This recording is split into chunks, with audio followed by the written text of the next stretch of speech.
Satellite sensor system గురించి తెలుసుకుందాం. భారతదేశంలోని శాటిలైట్లు ఎన్ని మైక్రోవేవ్స్ ఇలాంటివన్నీ ఉన్నాయి.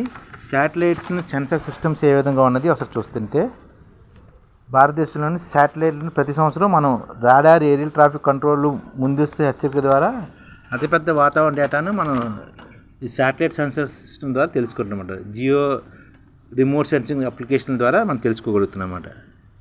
అలాగే కొన్ని వందల కిలోమీటర్ దూరం నుంచి భూమి మీద ఉన్న దృశ్యాలను చూసి పరిశీలించడానికి సెన్సార్ను ఉపయోగిస్తున్నారు. వాటిని అంటే కొన్ని వందల కిలోమీటర్ దూరం నుంచి భూమిపై ఉన్న దృశ్యాలను చిత్రీకరించడానికి రిమోట్ సెన్సింగ్ ఉపగ్రహాలు అమర్చిన పరికరాలే కెమెరాలు అన్నమాట. ఈ కెమెరా రెజల్యూషన్ శక్తిని ఆధారంగా వాటిని కింది విధంగా విభజిస్తుంటారు అన్నమాట. అవి శాటిలైట్ సెన్సార్ల కింద.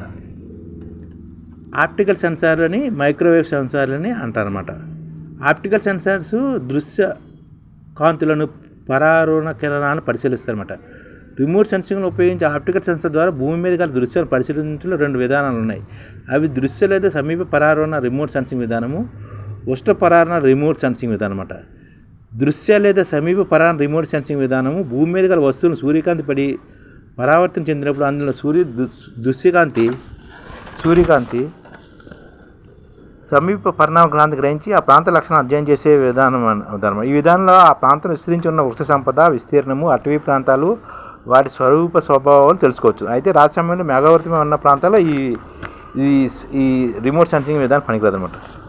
ఉష్ణ పరావరణ రిమోట్ సెన్సింగ్ విధానం అంటే సూర్యకాంతి వల్ల భూ ఉపరితలం వేడెక్కినప్పుడు దాని నుంచి వెలువడి ఉష్ణ పరావరణ కిరణాలను గ్రహించి భూ ఉపరితల దృశ్యాలను ఈ విధానంలో అధ్యయనం చేయడం జరుగుతుంది. ఈ పద్ధతిలో మేఘారహితంగా ప్రాంతాలు రాత్రి సమయంలో కూడా ఈ పద్ధతిని ఉపయోగించి చేస్తుంటారు అన్నమాట. అలాగే మైక్రోవేవ్ సెన్సార్లు అంటే ఈ దృశ్యకాంతి పరావరణ కాంతి కంటే ఎక్కువ తరంగదైర్ఘ్యం ఉన్న మైక్రోవేవ్ను గ్రహించి రాత్రి పగలనే తేడా లేకుండా, వాతావరణ అలజడులతో సంబంధం లేకుండా భూ దృశ్యాలను పరిశీలిస్తున్నమాట మైక్రోవేవ్ సెన్సార్లు అనేవి. మైక్రోవేవ్ సెన్సార్లను ఉపయోగించి రెండు రకాల పరిశీలన పద్ధతులు చేపట్టవచ్చు అనమాట. సంక్రియాత్మక విధానము, నిష్క్రియాత్మక విధానం అనమాట. సంక్రియ విధానంలోని ఈ విధానంలో ఉపయోగించే సెన్సర్లకు స్వతహాగా కాంతిని వెదజల్లే సామర్థ్యం ఉంటుంది. వాతావరణం నుంచి ఉపరితలాన్ని పరిశీలించే ఉపగ్రహాల్లో అమర్చిన సెన్సార్లు భూమి మీదకు మైక్రోవేవ్స్ ప్రవేశించినప్పుడే భూమి మీద పరివర్తన చెందినప్పుడు వాటిని పరిశీలించే విధానమే సంక్రియాత్మక విధానం అన్నమాట. నిష్క్రియాత్మక విధానంలో ఈ విధానంలో ఉపయోగించే సెన్సార్ సూర్యకాంతిని మాత్రమే పరావర్తన చెందించగలుగుతాయి. స్వతసిద్ధిగా కాంతిని వెలువరించలేవు. ఇవి భూ ఉపరితలాన్ని వెలువరి మైక్రోవేవ్స్ మాత్రమే పరిశీలించగలుగుతాయి అన్నమాట.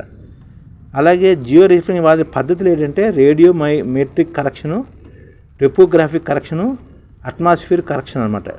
వాతావరణ పొగమంచును తొలగించి ప్రతి ఫ్రీక్వెన్సీ బ్యాండ్ 0 ఫ్రీక్వెన్సీ వాల్యూ తగ్గించడం కోసం అట్మాస్ఫియర్ కరెక్షన్ ఉపయోగిస్తారు. ఇది ట్రోపోగ్రాఫికల్ కరెక్షన్ ఏంటంటే ఎగురు దిగురు ఉండే పరావర్తన ఫిక్సెల్ ఎఫెక్టివ్ ఎల్యూషన్ కాదు ఉపయోగించి రిమోట్ సెన్సింగ్ ఇమేజ్లో నీడతో కొన్ని వాల్యూపై పిక్సెల్స్ బలహీన ఇమ్యులేషన్ అందించి తక్కువ రేడియేషన్ వాల్యూ ద్వారా ఈ ట్రోపోగ్రాఫర్ తెలుసుకుంటామన్నమాట. జియో రిఫరెన్స్ అన్నమాట. అలాగే రేడియోమెట్రిక్ కరెక్షన్ ద్వారా విభిన్న ధర్మాల కారణంగా భూ ఉపరితల వస్తువులు రేడియోమెట్రిక్ పిక్సెల్ విలువను ఉదాహరణకు 0 నుంచి 250 గల మైక్రో స్కేల్ కూడా కనుక్కుంటారన్నమాట. అలాగే రిమోట్ సెన్సింగ్ అప్లికేషన్స్లోని geodetic, spatial resolution, data processing, spectral resolution, radio micro resolution, temporal resolution ఇలాంటివన్నీ ఉంటాయన్నమాట. ఈ విధంగా ఉపగ్రహ మైక్రో రేడియోమీటరు 1979 ప్రయోగించిన భాస్కర 1, భాస్కర 2లో పేలోడ్గా అమర్చారన్నమాట. భారతదేశంలో వాడిన సెన్సర్లు అనమాట ఇవన్నీ. దాదాపు 1 డిగ్రీ కెల్విన్ ఉష్ణోగ్రత తట్టుకోగల రెవల్యూషన్ సామర్థ్యం ఈ భాస్కర 1, భాస్కర 2లోని మైక్రోవేవ్ రేడియోమీటర్లను ఉపయోగించారన్నమాట. అలాగే బ్యాండ్ 2 పేలోడ్స్ని భూ అధ్యయనం కోసం భాస్కర 1, 2లో కూడా సెన్సార్లుగా అమర్చారు.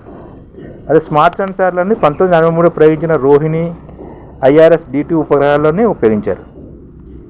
అలాగే లీనియర్ ఇమేజింగ్ సెల్ఫ్ స్కానర్స్ని ఒక ప్రదేశం ఫోటోను దాని పొడవు వెంబడి తీయవచ్చు అనమాట. ఇటీవల సంబంధించిన ఈ రకాల్లో 3 రకాలు ఉన్నాయన్నమాట.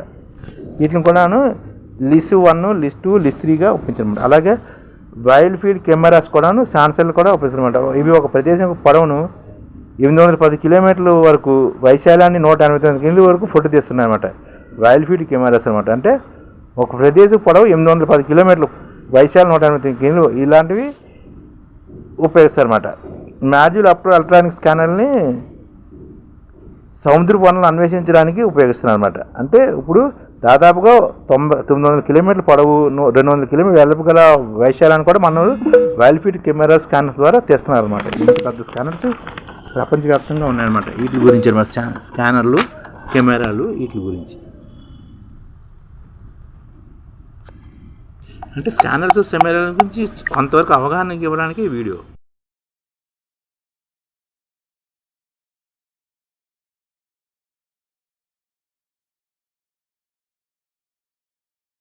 ఈ ఛానల్ ముఖ్య ఉద్దేశం ఏంటంటే, మన తెలుగు రాష్ట్రాల్లో 1 కోటి మందికి సంఘటిత రంగాల్లో ఏ విధంగా ఉద్యోగాలు ఇవ్వవచ్చు, కనీస నెల జీతం 30,000 వరకు ఏ విధంగా ఇవ్వవచ్చు, ఏ విధంగా చేస్తే ఉద్యోగాలు సృష్టించబడతాయో వివరిస్తూ ఈ ఛానల్ వీడియోలు వస్తాయి. అలాంటి వీడియోలు మీకు కావాలంటే మన ఐడిఎఫ్ భాస్కర్ ఛానల్ని సబ్స్క్రైబ్ చేసుకోండి. ఐడిఎఫ్ అంటే ఇండియన్ డెవలప్మెంట్ ఫోర్స్. ఈ వీడియోలు చూసిన తర్వాత మీకు నచ్చితే లైక్ చేయండి, మీ ఫ్యామిలీ మెంబర్స్కి షేర్ చేయండి, మరియు మీ ఫ్రెండ్స్కి షేర్ చేయండి. Thank you. నమస్కారం.